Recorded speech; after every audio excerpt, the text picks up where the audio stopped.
Silakan. Assalamualaikum warahmatullahi wabarakatuh. Waalaikumsalam warahmatullahi wabarakatuh. Perkenalkan, nama saya Caca. Izin bertanya Ustadz, bagaimana kita caranya menanggapi orang tua? Kebetulan orang tua sudah pisah dari umur 2 tahun.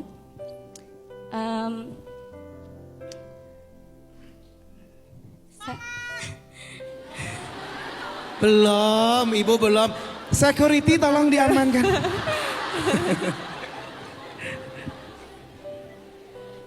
Jadi kan saya sudah terbiasa mencari penghasilan sendiri ya. Dari salah satu orang tua saya itu kadang merasa iri. Kadang kalau misalkan saya lagi di posisi saya lagi di orang tua satunya, orang tua saya bilang, kamu tuh pilih kasih ya, kamu tuh lebih banyak sama ini gitu, kamu lebih banyak keluar uang sama ini gitu. Jadi saya tuh bingung kadang posisi saya tuh harus seperti apa sebagai anak gitu. Saya juga merasa mungkin perbandingan orang tua saya dan salah satunya tuh memang beda mungkin ya. Cuman ya karena saya sebagai anak juga harus apa gitu kan, gitu Ustaz. Sebetulnya ini nasihatnya bukan buat Caca ya, buat kita sebagai orang tua. Tugas orang tua itu kan selain mendidik adalah mensupport anak kan. Maka orang tua yang paling tulus cintanya kepada anak itu adalah yang paling support system terbaik buat anak itu. Dia kayak selalu berpikir tentang menjadi support system, bukan meminta support system dari anak. Sebaliknya, aku bisa dukung apa ya? Nak, kamu mau jadi apa? Kamu butuh apa? Kamu gimana? Kamu bahagia enggak? Nih ada satu pertanyaan yang hari ini butuh ditanyakan sering-sering oleh orang tua kepada anak. Nak, kamu bahagia enggak? Saya kalau anak pulang sekolah, saya nggak nanya gimana sekolah pelajarannya hari ini, gimana nilai kamu hari ini. Saya selalu tanya, kamu bahagia nggak di sekolah? Tapi bahasanya beda, bahasanya bang di sekolah seru nggak?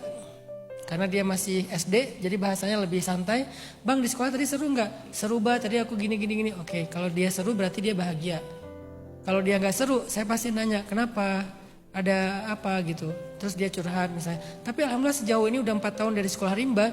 Setiap saya tanya, bang di sekolah seru gak? Seru, di sekolah seru gak? Seru. Sesekali dia kayak diam aja. Kenapa? Karena ternyata jadwal waktu mainnya lebih sedikit. Karena lagi ada banyak pelajaran jadi waktu mainnya lebih sedikit. Sementara kurikulum saya itu memang waktu mainnya lebih banyak. SD itu sampai kelas 4 waktu mainnya tuh banyak. Untuk melatih kreativitas, sosial, emosional. Bukan waktu belajarnya yang banyak. Karena mereka harusnya belajar secara bersosial, belajar sambil eksplor di alam. Jadi dikasih waktu main yang banyak. Saya selalu nanya dia bahagia enggak? Dia bahagia enggak? Maka pertanyaan yang paling penting untuk menjadi support system bagi anak dari orang tua itu adalah kamu bahagia enggak anak gitu.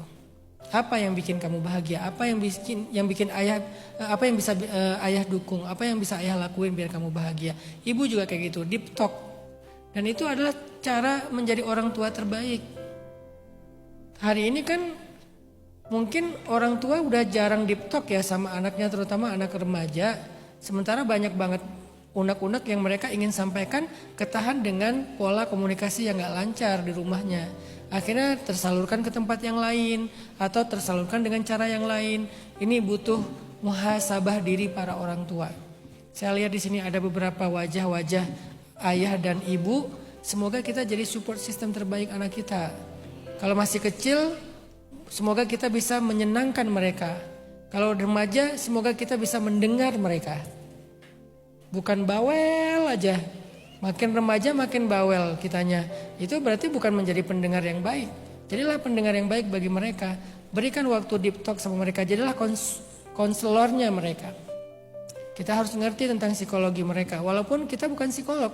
Setidaknya yang dasar-dasar aja, yang masih normal, yang general-general aja.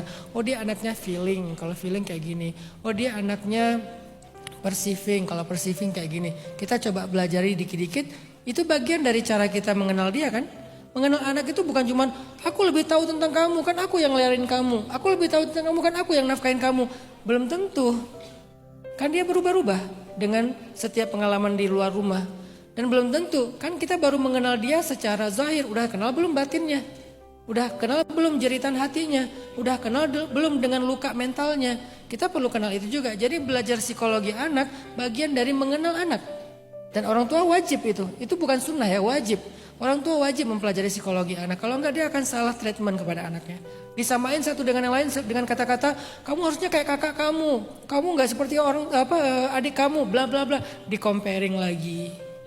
Jadi orang tua perlu menjadi support system dan itulah ibadahnya orang tua.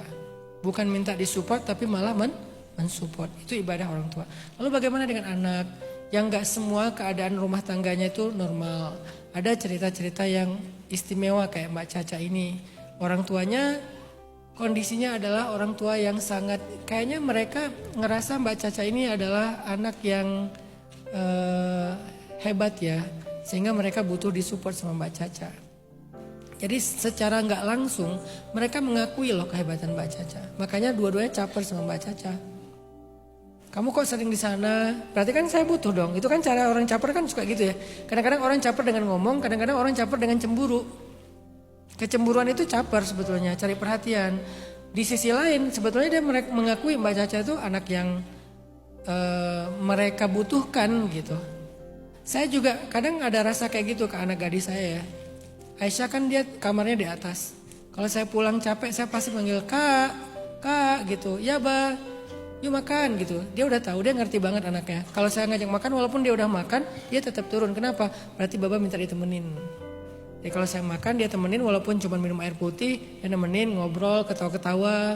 Dan di situ saya sebagai ayah ngerasa saya butuh dia. Ada hal yang gak bisa diwakili oleh istri bahkan oleh teman, hanya bisa dilakukan oleh anak perempuan bagi seorang ayah ya. Dan itu ada sisi itu yang kita perlu mengerti.